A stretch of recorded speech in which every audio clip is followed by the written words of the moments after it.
Dad, please don't misunderstand, my daughter-in-law said, still holding the empty bucket. I just wanted Mom to look young again. I stood frozen at the doorway to the waiting room. On the floor, my wife sat there trembling. Her hair and her white dress were drenched in a cold, lifeless color. Music from the ceremony hall drifted in, steady, unbroken, as if nothing had happened. I looked into Lily's calm eyes. Then I looked at Julie's broken, shallow breathing, and I understood. This was not an accident. This was a message, and it was sent straight to me. Before I tell you what happened after that door closed, if you're listening to this story late at night or during one of those rare quiet moments in your day, please subscribe to the channel and leave a comment telling me where you're listening from, because what came next was not just one of my memories. It was the moment everything began to change. The music kept playing out in the garden. The notes flowed on, formal, even, as if the world were still moving exactly as it should. I stayed at the doorway a few seconds longer, just to make sure what I was seeing was not some mistake of old age. Julie was sitting on the floor. Her back rested against the old wooden wall. Her hands lay loose on her knees. The light silk dress she had chosen weeks ago was no longer recognizable. Dark paint covered her, from her hair down to her shoulders. Seeping slowly, heavy, I heard her breathing, short, broken, trying to find its way back to a familiar rhythm. Her eyes were wide open, staring into the empty space ahead of her, as if she had not yet understood what had just happened. Lily stood right beside her. The bucket at her feet was empty. She tilted her head and smiled softly, the kind of smile you see in family photos. "Dad, don't worry," she said, her voice low and gentle. "I just thought Mom needed a little change to match the happy mood." I did not answer right away. After years working with the law, I learned one thing. When everything becomes too quiet, that is when you need to listen the hardest. This room used to be an old storage space in the estate. The smell of aged wood and paper still hung in the air. No fresh flowers, no guests, no witnesses. Just the three of us, and a line that had just been crossed. Julie tried to turn her head toward me. Her lips moved, trying to form words. Since the stroke, every sentence took time. And patience. I stepped forward, about to kneel down. But Lily was faster. She grabbed a towel from the chair, rubbed Julie's cheek hard, as if wiping off a small stain. The motion was rushed, careless. Julie flinched slightly. I saw her hand begin to shake. "That's enough," I said. My voice was low, steady. "Stop." Lily turned to me. For a brief moment her eyes went cold, then soft again. "I'm just trying to help," she said. She was startled, that's all. Startled. I repeated the word in my mind. In my life, I have heard countless explanations. Some are meant to reveal the truth. Others exist only to cover something else. The way Lily positioned herself in front of Julie. The way she set the towel down like a task already finished. It told me which kind this was. I knelt in front of my wife. The paint in her hair had begun to dry, pulling each strand down with its weight. I did not touch her. I placed my hand on the floor instead, close to hers. "Julie," I said slowly. "I'm here." She looked at me. Her eyes were wet, but no tears fell. That silence felt colder than any cry for help. Outside, applause broke out. Someone had probably finished a speech. My son's wedding was going exactly as planned, and the contradiction struck me sharp and painful. While everyone was celebrating a beginning, something else had just been shut tight behind this door. "I'll call the staff," Lily said, as if handling a small mess in the kitchen. "We'll clean this up quickly. You don't want to disrupt the ceremony, right?" The question was gentle, but it hung in the room like a warning. "Don't make a scene. Don't ruin the happy day." I looked at Lily longer than necessary. Up close, I could see it clearly. The calm on her face, not the panic of someone who made a mistake, but the confidence of someone who believed she was in control. I stood up. My body moved on habit, not emotion. I pulled a chair over, placed it beside Julie so she could lean back. I told Lily I would take care of my wife myself. She shrugged, as if relieved to be free of an unwanted duty. In my mind, memories began to line up. The way Lily had pushed us to sign papers for convenience. The way she always chose moments when Julie was most exhausted to talk. I had ignored those details. Told myself I was being overly cautious. Standing in that room, I understood the cost of silence. I did not raise my voice. I did not call anyone in right then. I knew that any rushed reaction would only add another layer of chaos, and Julie could not bear any more. Instead, I took a slow, steady breath. Inside me, a decision formed. Clear, cold. What happened in this waiting room would not be covered up like that paint. It would not be called an accident, and it would not end in silence. I took Julie's hand, felt the faint tremor still running through her, and I told myself that from that moment on, everything had entered a different phase. One where the truth, even if it moved slowly, would be forced to step into the light. I led Julie out of the waiting room through a side door, avoiding the main hallway where guests were passing by. She leaned lightly on my arm, each step slow, careful. I did not ask her anything. There are moments when silence is the only way to keep someone from breaking apart. Asher appeared at the end of the hallway. His face was tight with stress, an earpiece from the event team still hooked over one ear. My son saw his mother's condition. Then he looked at Lily. She moved quickly in front of him. Her voice trembled, her eyes filled with tears. "Mom just slipped," she said. "I was helping her when Dad came in. Everything got messy." Before I could speak, Asher turned to me. "Dad," he said, fast in a low voice. "Today isn't the time. I'll take care of Mom. Don't make people panic." I looked at my son. What I saw in his eyes was not indifference. It was fear. Fear of responsibility. Fear of choosing a side. I nodded. "Just once, very slightly. I'll take your mom to sit down and rest," I said. "You go back." Asher let out a breath as if spared from a difficult question. Lily looked at me and smiled with gratitude. That smile stayed with me the rest of the way. We went into a smaller room, quieter. I helped Julie into an armchair, draped a towel loosely over her shoulders. I got her some water, waited for her breathing to steady. When she looked at me, her lips trembling slightly, I shook my head. "Not yet," I whispered. "Later." I stood up and went back to the room we had just left. The door was half closed. Inside, everything had been tidied up. The bucket was gone. The towel hung neatly in place. Only a strange smell lingered in the air. And stains on the carpet that had not yet been handled. I studied the room more carefully.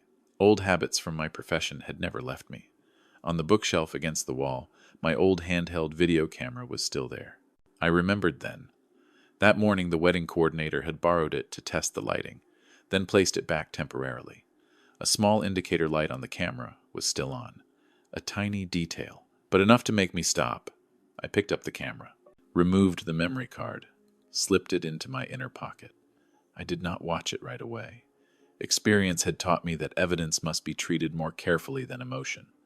I locked the waiting room, returned its false, quiet, then went back to Julie. The ceremony was about to reach an important moment. I sat beside my wife, my hand resting on hers. Congratulations echoed from afar.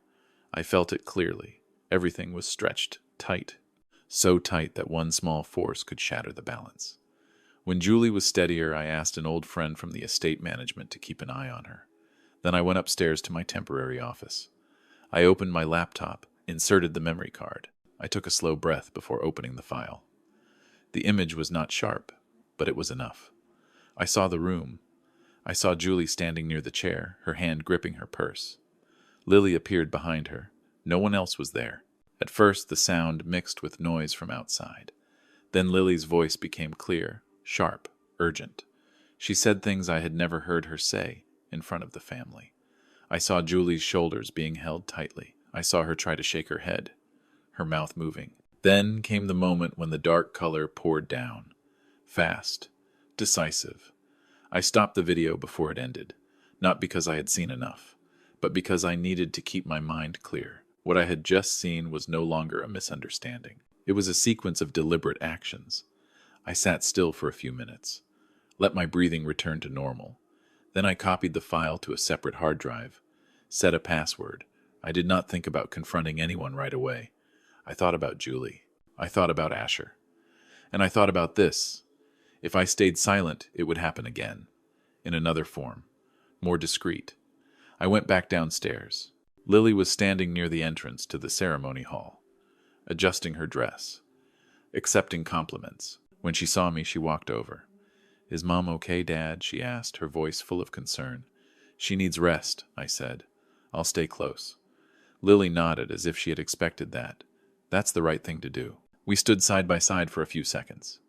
I noticed her eyes flick quickly toward the staircase leading to the private rooms upstairs. Very quick, but enough for me to understand. She was calculating the next move. I returned to Julie before the ceremony officially began. She held my hand tighter than before. I leaned down and spoke very softly. "I won't let this pass." Julie looked at me. Her eyes were no longer panicked. They were calm, as if she was used to waiting for me to decide. The signal bell rang. Guests settled into their seats. Asher stood at the end of the aisle, his face tense yet bright. I took my seat in the front row beside Julie. In my jacket pocket, the memory card felt heavier than it should have. As the music shifted, I understood something clearly. From this moment on, every action I took would have consequences. I was not looking for noise. I was looking for one moment, clear enough that the truth could not be turned away from. And I knew that moment was coming very soon. The ceremony began. I sat beside Julie, my back straight, my hands resting still on my knees. On the outside, I looked like a father listening to formal words of introduction. Inside, every small detail I had just seen was lining up, forming a clear, straight path. When things become clear, the next step is not reaction. It is verification. I did not leave my seat right away. I waited until everyone's attention was fixed on the couple at the front. When the music shifted, I leaned in and told Julie I needed to make a phone call. She nodded. Her hand squeezed mine briefly, then let go. That was her way of saying she trusted me. I stepped outside and found a quiet corner behind the stone hallway. I called an old friend. We had worked together many years ago. He had moved on to a different position, but he still picked up my calls whenever he could. I didn't explain much. I only said I needed to confirm a few things about Lily, as quickly as possible. "Give me the full name," he said. I read it out. There was a short silence. Then he asked again, more slowly, as if making sure he had heard correctly. "Where are you right now?" "At my son's wedding." He didn't comment. He only said he would call back. I returned to the ceremony hall. Everything continued according to plan. Lily stood beside Asher, her smile soft, her eyes forward. No one could see what was moving beneath the surface. I sat back down and placed my hand over Julie's. She tilted her head slightly, as if asking a question. I shook my head. "Not yet." Less than 10 minutes later, my phone vibrated in my jacket pocket. I stood again. This time I walked farther away, down near the side stairs leading to the back garden. My friend's voice on the other end was calm but firm. He said the story about a wealthy family in New York didn't match what he found in the records. Lily had changed her name once. There were old debts that had never been resolved. There were unclear financial ties, enough to explain why she needed a fast, discreet way forward. I thanked him and ended the call. I stood there a moment longer, looking at the trees behind the estate. The breeze was light, the sunlight steady. Everything outside was normal, absurdly normal, and I realized I no longer had doubts. I was facing a calculated sequence of actions, and it was not finished yet. When I went back inside, Lily was no longer in her place. Asher stood alone at the head of the aisle, speaking to the coordinator. I searched for Lily. I spotted her near the side staircase that led to the private rooms upstairs. When she saw me, she stopped, smiled, and said that Mom needed more rest. Her tone was gentle, reasonable, impossible to argue with. "Let me take Mom upstairs," Lily suggested. "It's quieter there." I looked at her. I thought about the phone call. I thought about the video. And I understood this was her next move, to separate Julie from the crowd, from watching eyes. "I'll go with you," I said. Lily blinked, very quickly. "Dad should stay here with Asher," she replied. "I'm used to taking care of her." Julie stood up slowly. She looked at me. Her eyes were no longer panicked. They were alert. I placed my hand over hers. "I'm right behind you," I said. No raised voice. No explanation. We moved toward the stairs. Lily walked first. Julie in the middle. Me behind them. The staircase was narrow. Light from a side window cut across at an angle. At the turn, Lily stopped suddenly and turned as if to let us pass. In that moment, I saw her hand touch the railing, and Julie's body shift slightly. I reacted on instinct. I stepped up half a stair and reached forward. Julie stopped. There was no loud sound. No one cried out. Just a brief silence. Long enough for me to understand that if I had been one beat slower, everything would have been different. "I'm sorry," Lily said, immediately, her voice anxious. "I was careless." I didn't answer. I steadied Julie and said we were going back. Lily opened her mouth to say more, but I had already turned away. I didn't need any more explanations. I had seen enough. We went back down. I brought Julie to her previous seat where someone we trusted was watching her.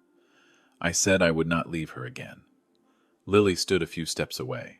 Her irritation was no longer hidden. She no longer had full control of the situation, and she knew it. I sat down and felt my heartbeat slow. In my mind, the options became clear. I had evidence, I had confirmation, and I had a boundary that had just been tested in public. What I needed now was not an argument. It was a moment large enough for everything to expose itself. I leaned down and whispered to Julie, "I won't let you out of my sight anymore." She nodded. Her hand rested on mine. Warmer, steadier. The music swelled. The core moment of the ceremony was approaching. I looked forward toward where Asher stood waiting. I thought about my son. A good man.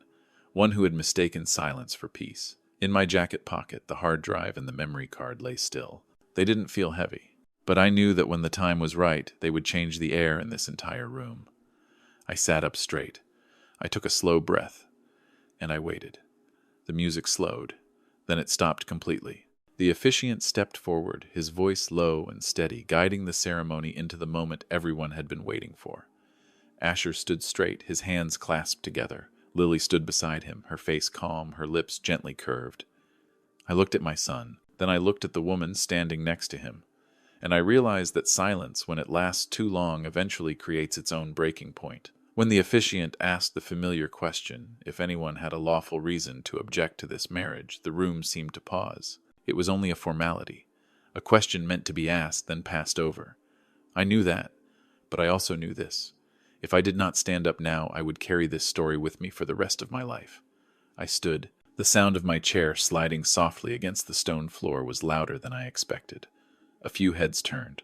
Julie looked at me. There was no surprise in her eyes. They were calm, still, as if she had known this moment was coming. "Excuse me," I said, my voice just loud enough to carry. "I need a few minutes." The officiant hesitated. Asher turned toward me, his face tight. "Dad," he said, unable to hide his confusion. "I'm not here to disrupt," I replied, still facing forward. "I'm here to clarify." I signaled to the technical team. The man in charge of lights and sound looked at me uncertain. I mentioned the prepared memory video. He nodded, probably thinking this was just another emotional surprise. The large screen behind the aisle lit up. For the first few seconds, the room stayed calm. Then a familiar image appeared. The old storage room, the angle slightly off, the lighting uneven, and then Julie appeared on the screen. A ripple of whispers spread through the seats. I heard someone say her name. When Lily entered the frame, I felt the air change. Her voice came through the speakers. Not loud, but clear enough for every word to land. Those words needed no commentary. They stood there, exposed, with no softness left to hide behind. I didn't watch the screen for long. I watched Lily. Her face drained of color for a split second. Then she gathered herself. She stepped forward, about to speak. But the footage continued. The rough movements, the pressure, and the moment when the dark color poured down. All of it unfolded in the heavy silence of more than 200 people. I raised my hand to signal stop when the video ended. The screen went dark. The room was not as loud as I had imagined. It was quiet in a way that forced everyone to face what they had just seen. "I don't want to turn today into a debate," I said, "but I cannot sit still and call that an accident." I turned to Lily. "You said you only wanted to help," I said, "but you knew exactly what kind of paint you brought into that room. You knew my wife's condition, and you knew why you needed her not to appear in front of everyone today." Asher stepped back. "Dad, what are you saying?" His voice trembled. "I'm saying some things are planned," I replied, "and some things cannot be hidden forever. I didn't draw conclusions for anyone. I only stated what I knew, in order, without adding or removing anything. I spoke about the camera being on. I spoke about the information I had confirmed.